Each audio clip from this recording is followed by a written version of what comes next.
Sup nerds! Today I wanted to talk about a handheld that I picked up not too long ago. I did get a great price on it, but mostly because it was damaged. But even then I thought it would be pretty nice to carry around. And that is the RG406 from Anbernic. Now, it was a super awesome handheld when it first came out, and even today it does hold up pretty decent. Honestly, it's only been like a little bit over a year, I think, that this came out. So of course this is not a new handheld. You guys probably know the specifications of this already. I'll leave them up here anyway, in case anyone is interested. But let's go over the externals real quick. It has two analogs, of course, which are a little small compared to the Retroid ones, and they are pretty tall, but they do move very nicely, smoothly. I do like it quite a bit. They do feel like a Switch stick, but they're small, so sometimes when you're playing a lot, your thumb does slide around quite a bit on it. But aside from that, it's a very good analog sticks. On the left, the analog stick being on top does suggest it does play more powerful stuff, which it does. And the D-pad being below here doesn't affect too much on your comfort if you're holding like I do. Even when playing older stuff that mainly use the D-pad, plays fine. It's not too uncomfortable to hold it if you are playing at an angle like this. If you are playing like this, then yeah, it will be difficult and awkward to hold. But like this, I mean, it's been fine.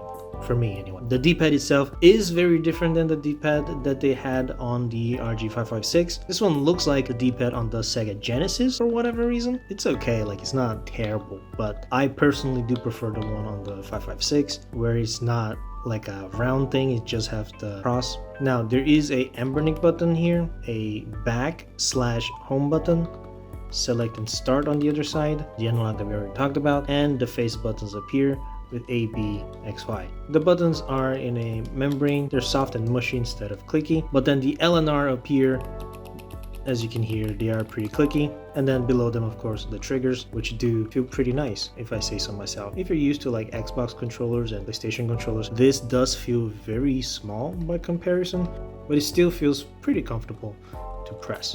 Now up here, there is the vent holes, LED light for when it's charging, volume rocker, power button. Back here, this is the intake, and at the bottom here, there's the two speakers over here, micro SD card slot, audio jack, and the charging USB-C port. So pretty standard if I say so myself, but unlike Retroid Pocket 4 and 4 Pro and the previous ones 3 and stuff where it was just flat, this one does have these bumps in the back, which again, this handheld is pretty small overall in your hands, so these bumps are also pretty small. Like, it's not gonna feel like an Xbox controller bump, you know? Just like I said, this is a very small trigger, so this is a very small bump as well. That said, I thought it wasn't gonna be too comfortable, but when you hold it, whereas the Xbox one, my whole hand goes around, here mostly it's my ring finger that is resting on it and the rest are just, you know what I mean? And that honestly feels pretty comfortable. I don't know. If you've seen my other videos, you know that though I've had a lot of much smaller handhelds, the old Dingu and stuff like that, for handhelds that had analogs, I've come from bigger ones first, you know? Well, aside from the Vita, I guess, I did have the Switch V2, and then the ROG Ally, and then the RG556, the Retroid Pocket 4 Pro, and so I do come from those bigger ones first. So when I saw this, I was surprised that like it was a lot smaller than I thought it was gonna be, and yet it does fit pretty well. It doesn't feel too light, it does have a certain weight to it, like most Anbernic handhelds. If you see here, this part here, it is a different texture compared to the rest, a smooth matte, whereas here it's more like a slightly abrasive texture for grip, I think, and it's like thinner than your finger. And I thought it wasn't gonna make much of a difference, but when my ring finger goes there, like it does grip onto it. Like I do think that is fantastic. So of course, for an everyday carry, passes all criteria with flying colors, with the exception that the analog caps here, like I mentioned, does feel a little small. The range of motion is great. They don't feel too loose like even the ROG Ally feels. There is a certain resistance to them, not too much, but like a slight resistance that does make it feel great when playing. But just the caps being a little small makes it feel a little slippery, which, you know, can be easily corrected by putting those silicone caps on that I usually put on my handhelds, but you know, I ran out, so I'll have to get a few more. Oh yeah, obviously the screen is 4x3, which is the main reason why I got this. But the Android handheld scene has been progressing really fast So this did get left behind in comparison to the others. But of course, this chip has been used in several other handhelds from Anbernic, including the 556, the 406V, even the Cube. And then after H, of course, they also put it onto Flip, onto the 476, which is the most recent 6 series one. So the chip inside this has been used for a while repeatedly by Anbernic. So it has been tested extensively. It is pretty decent. And I did say this was damaged, and the damage is right here in the back. I don't know if you can definitely see it. There is a huge crack here. The person who was selling it was trying to sell this for a while. Nobody wanted to risk buying this because a crack like that obviously is from a fall. So even though the seller swears he never dropped it, you know, you don't get a crack like that without letting it drop. Obviously something hit is hard enough to make that crack. But also I just noticed here too, there is something there which I do think is also like a crack, maybe. But yeah, so I do think that this was dropped and other people thought it as well, so they didn't want to risk buying a handheld that might be malfunctioning. So the guy was trying to sell this for a few months in a group that I was a part of, and nobody wanted it. And then at one point we were talking about the Retroid Pocket 4 because that is what I have, and he had seen some of my videos and he was asking how to put PS3 and whatnot and stuff like that. And then he got to a point where he was like, oh, I do want to get another handheld, but I need the money and whatnot. And then he asked me if I wanted to buy his RG406, and I was like, bro, nobody wants to buy that because it's dropped. And then he was like, dude, at this point, I'll sell it for 70% of the price, of the usual asking price here in Brazil. So I was like, 70%, why not? I can try it. And so I did get this, and when I first got this, I did try to turn it on and it wasn't turning on. So I was like, oh crap, did I just waste my money? Now I did put Gamma OS on this. He did say that Gamma OS was installed on it, but I didn't want to flash Anbernic's OS on it because Gamma OS was already installed. So I didn't know if there was going to be some kind of conflict. So I just went and put a new version of Gamma OS on this. It worked. It turned on and it worked fine. The Gamma OS, of course, has the Daigisho front end on it, which, you know, it's okay. Took a little getting used to for me. I do prefer Android's normal home screen and stuff just because that's what I'm more used to on the Retroid Pocket 4. But, you know, this isn't bad. Like, it's not inherently worse or anything. It's just, it takes a little getting used to.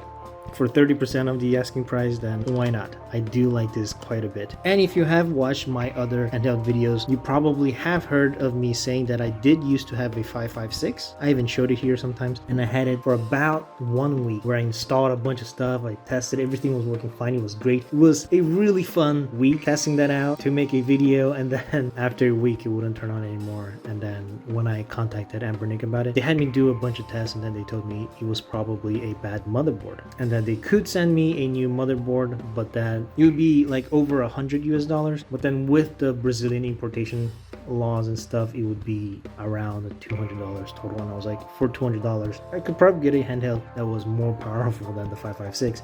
So at the time I didn't opt for that, but I did miss that quite a bit. I did end up getting a Retroid Pocket 4 in its place, and this one still works fantastic. It's awesome. I do love it. But from that 1 week of testing 556, in my head the 556 wasn't that much worse than the Retroid Pocket 4 Pro. Like, in my head it was similar performance, just a tiny bit worse. And then watching other YouTubers talk about it, that there are several people who do say that the 6 series from Anbernic are almost as good as the RP4 Pro. But then this time around when I tested this guy, I don't know, I did not feel that. It felt significantly worse in performance. That's not to say it is bad. It does the things that it can do well, very well. It's just that a few things that it can't do, it just really can't do them. And that doesn't really feel great, but you know, it is what it is. If you are getting this to be your one and main handheld, then yeah, it is still really great. You'll be able to play all the other stuff all the way up to N64, Dreamcast, all that very well. And then quite a few of the GameCube stuff and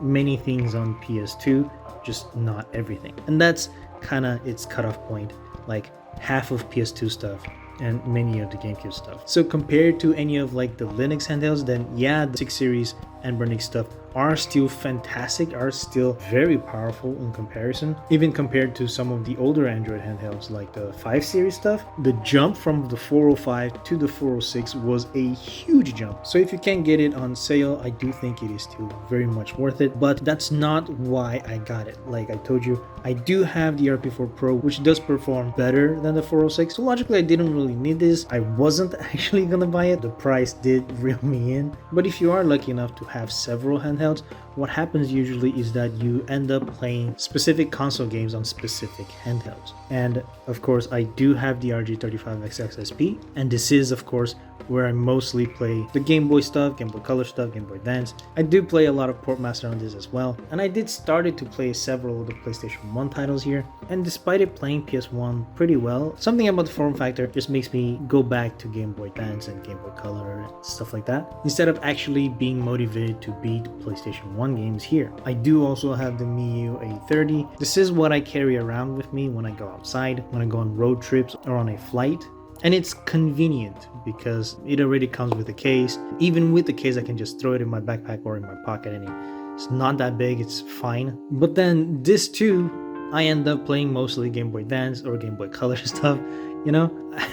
Although I don't really enjoy playing Super Nintendo on this, I do prefer playing Super Nintendo on this. But then this one can't take on a lot of PlayStation 1 games. Like, it does do a lot of them well, but it's not as good as on here. So essentially, I had these two handhelds in which I was usually playing the same stuff, except for the Portmaster on here. There's not a lot of ports that work on this, but I was usually playing the same stuff in both of these handhelds. The only difference being this was at home and this was outside. And every time that I played this for longer periods of time, I couldn't help but wish I had something that I could carry around that was more powerful. And like, yeah, I do play Balatro on this while I'm in the toilet, but like when I am playing this in bed, once it passes like the half-an-hour mark, I feel like maybe I should have just been playing my RP4 Pro, something more powerful. And the RP4 Pro definitely is a lot more comfortable to hold, definitely a lot more powerful, so it runs a lot more stuff, a lot more cool stuff. But I don't know, maybe because of the form factor, I do find myself playing mostly PSP games on this, and it is a fantastic PSP machine. It can run everything the PSP has to offer in 4 times resolution. It feels so smooth, it feels great. I do love playing PSP on this, and yeah, I can play GameCube and PS2 on this a lot better than I would be able to on this, but I don't really like having the black sides there, and I don't like stretching it. I don't like doing the widescreen hack. I do think like it's okay, but like, you know, it feels a little iffy, so I do end up playing a little bit and then going back to PSP, or you know, even some of the lighter Switch stuff, which is 16:9. I do like those quite a bit, and if you watch my previous video, I do play some of the PS3 stuff in here. But then in the back of my mind, I still wanted a 4x3 handheld to play not only the GameCube and PS2 games, but also Nintendo 64 was a big thing that I wanted to play on a handheld like this, because though it does run pretty okay on something like this, the lack of analogs here does make it very limiting to play N64 and stuff like that. And so for N64, Dreamcast, and even PlayStation 1, I thought something like this would be pretty great. Not only that, but I did want to have a more powerful everyday carry, because the Miu A30 is fun for a little while, but if it's like a longer flight or something, then you know, instead of just playing simpler Game Boy games, I would like to play something a little more complex. So when the opportunity showed itself with a crack in the back, I figured, why not? That would be a great opportunity. And then putting a case something like this, which though flexible, it is also pretty firm. Something like this in the back, I do feel like keep me from looking at the crack for too long. But when I pass my finger through it, I can't feel the crack. Yeah, so I don't know. Maybe it will keep breaking, who knows? It is a crack, so you know, it most likely will keep cracking if I keep messing with it.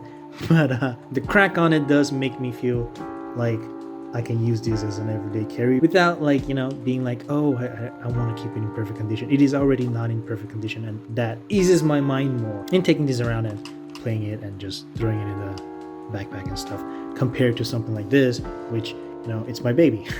I don't want it to break and stuff. You know what I mean? You know what I mean? You know what I mean? You know what I mean? So yeah. And as you see, this video is mostly about the things that I would play on this as my slightly more powerful everyday carry. And I do think an everyday carry handheld being a 4x3 does make it easier and simpler to play a lot more stuff than on a 16:9. So yeah, in this video, I'm not going to be pushing this to the limit like I usually do with my other handheld videos, because that's not what I want to be doing in this handheld. So like, I do have the Switch emulator here, but I really don't want to play Switch on a 4x3. I do have PSP here, but I don't want to play a PSP on a 4x3. You know what I mean? And like I said, this 6 series Ambernic handhelds have been very popular, accessible. So there are tons and tons of videos of people showing Nintendo Switch emulation and even PS3 emulation and stuff. You will be able to find that pretty easily without me telling you about it. And the drastic came with the Daiji show, but like I don't really pretend on using it. I do realize that there are many people out there who do play DS and 3DS games on their emulation handhelds, but I do have a new 2DS XL with a R4, so I do play those on there. Anything stronger than it takes these two to play, I do play on my ROG Ally. And even Switch games, like yeah, I do play some of the lighter Switch on here, but I do have a V2 Switch and a Switch Lite that is modded, so most of my Switch gaming are on those anyway. So on here, I wouldn't really go into that. But I do think PS1 on this form factor is fantastic, and I know PS1 at this stage in the game, practically any handheld can emulate it, but I do think it's fantastic here. And as you can see, I didn't put a lot of games here, but I did want to play through the PS1 Armored Core series on this. I do have Harvest Moon on there, but I put Harvest Moon in every single one of my handhelds. But yeah.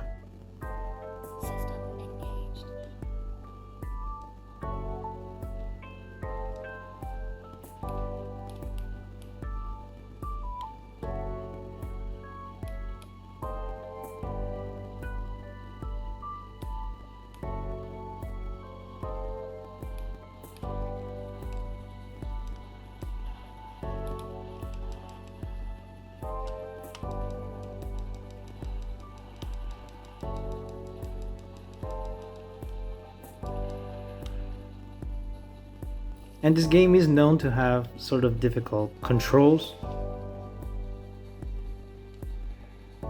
but I do think it plays fantastically well here. I am playing on 3 times resolution, I think. I do think it's fantastic. Like, yeah, the graphics are outdated, PS1 stuff, especially 3D PS1 stuff, but I do like it quite a bit. I do think, I mean, Mac games, y'all know I'm a sucker for Macs as well, so I do think this is fantastic. Like, why not? I can play this for hours.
I'm gonna need to remap the C buttons, because the C button is what shoots apparently,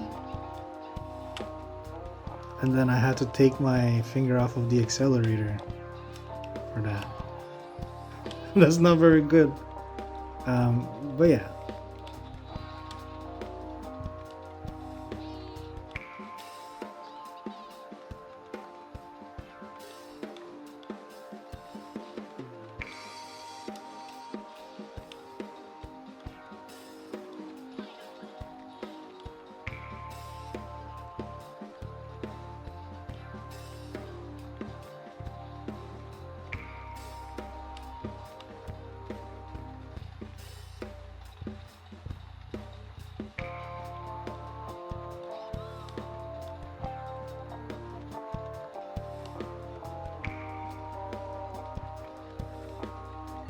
It's hard to play looking at the camera. Yeah. But yeah, I do like playing games like this. And these are stuff that, yeah, I could play on a 35x ISP, but you know, without all these buttons, it doesn't feel that great. Of course, if you want to, you can play some of the lighter PS3 stuff on here, just like I showed on the RP4 Pro. A lot of the ones that work there will work here as well. Things like Millennium Duels, Yu-Gi-Oh, of course, it being a card game, it will work perfectly. Not a big issue at all.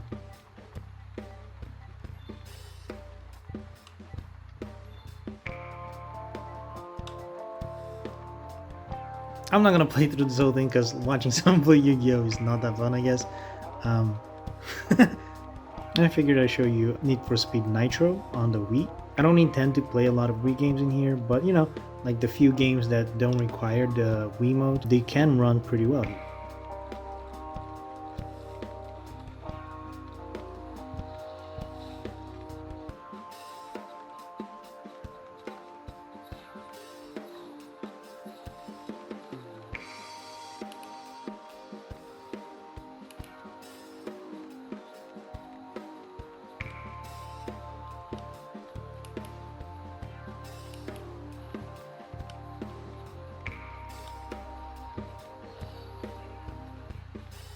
Oof.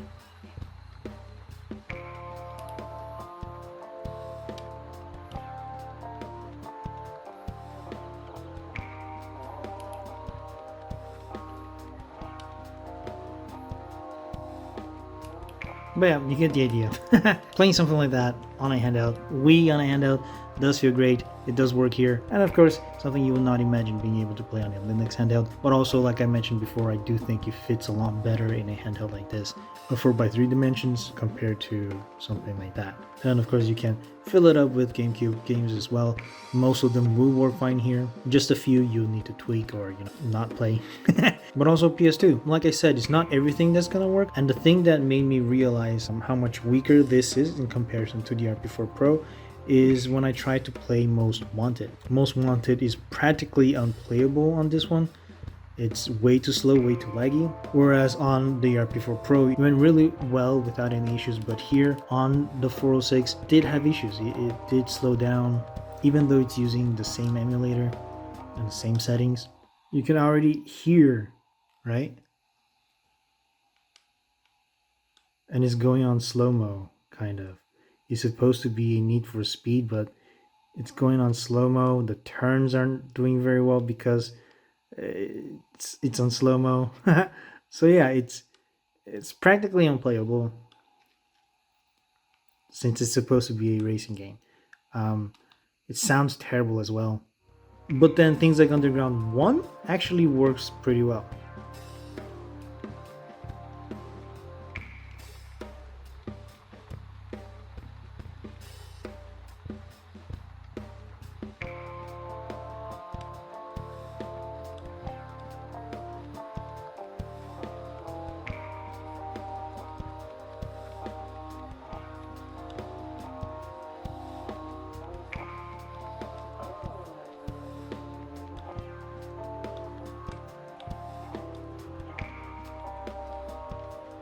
It's really hard to play looking at the camera screen.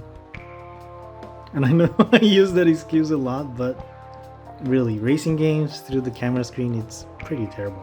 But yeah, you get the idea. It's doing okay. Like, it's not doing perfectly on this one as well, now that I'm showing you. But I did play a little bit before and it was playing okay. But then if you're not into racing games, JRPGs will still run really well. Final Fantasy X works fantastically, and even Kingdom Hearts works really well, at least up until where I tested it. Now, everything that I showed you of the PS2 stuff just now is of course out of the box experience. So just from that you can tell that the RP4 Pro is definitely much stronger than this one, because the footage of the Most Wanted on the RP4 Pro video was also out of the box for that device. That said is not to say that the 406 is not capable, because though out of the box it may not run Most Wanted very well, once you mess around with the settings and tweak it a little bit, then it gets to a point where it does become playable.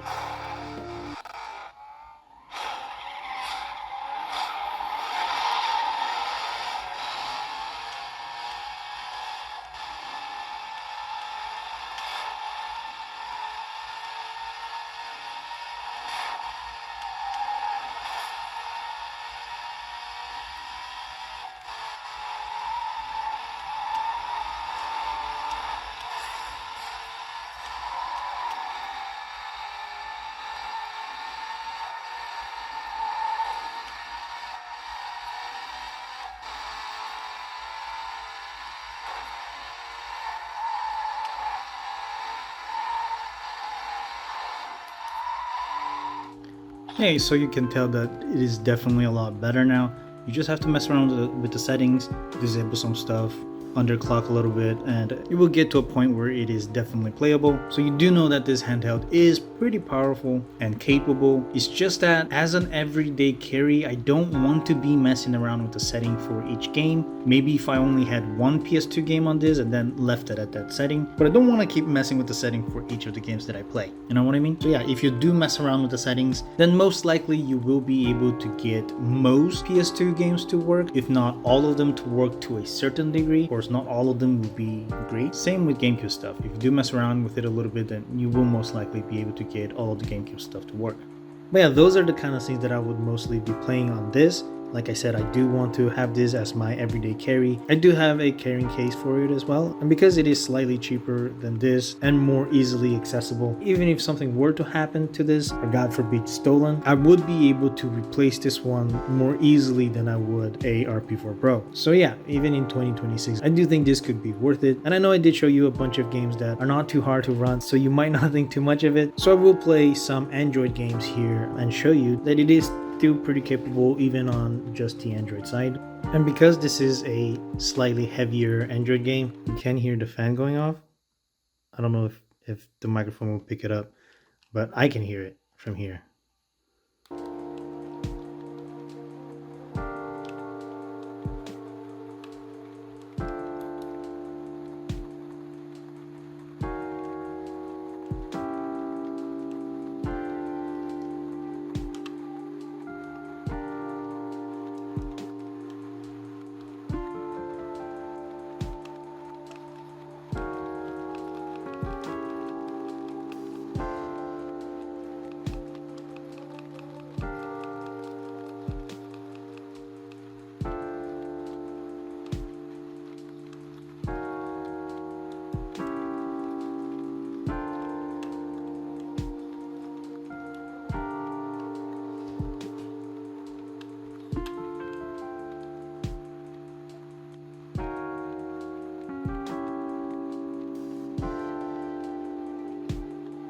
And again, I did show this on the RP4 Pro as well, and on the RP4 Pro I do feel like it was definitely a lot smoother. Again, it is still very impressive that it plays this well. Even though it is a mobile game, it still plays like a Destiny game, you know? And I do think it's fantastic how we can play that on a handheld like this. But yeah, I do prefer playing that on the RP4 Pro, but I was just showing you here that it does run that fairly well. I do want to try Wuthering Waves because one of my viewers did ask about that on the RP4 Pro, but on the RP4 Pro I don't have any space left because I was messing around with a bunch of PS3 stuff. I do remember that on the 556 it could run Genshin Impact without any issues, so I'm wondering if Wuthering Waves is a lot heavier than that or not.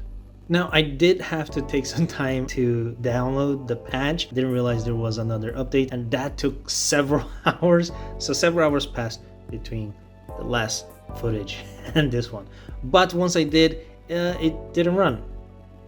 It does load up. It is slightly laggy on the main menu, which does make me believe that even if it worked, it wouldn't play that nicely. But it does give me an error message saying that because my Android is rooted, that I can't play it. So that's too bad. But I don't know if that appears in every handheld. Like I mentioned, I didn't try it on the RP4 Pro nor the 556. Like you can see how it lags a little bit there on the menu, and then once it goes into the game, it gives me the error message and doesn't let me play. Yeah, right there. This device has been rooted, which poses a security risk. Please return to the game after returning to non-root environment. Yeah, but like I mentioned, it was laggy on the menu. I don't think it would play that great anyway. So if you are looking for a handheld to play Wuthering Waves in, then this is not going to be it.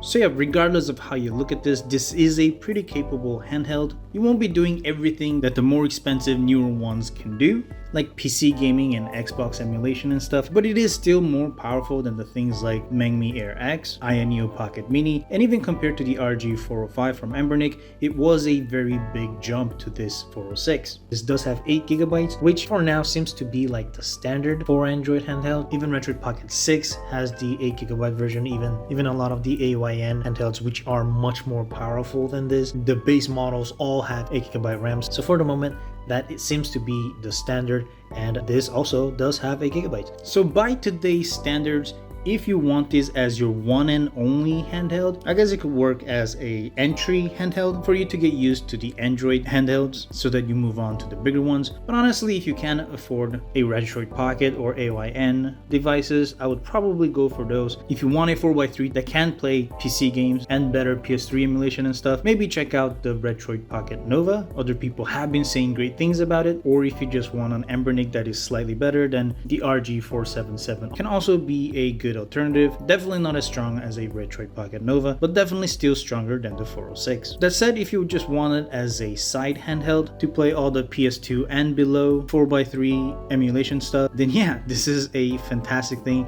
As an everyday carry also, I do think it's a fantastic, if you get the case for it, it's just awesome to carry around, and it will definitely be better than any of the little Linux handhelds that we can get today. Of course, this will be pricier, so if you can get it on sale, then it definitely is a much sweeter handheld to have.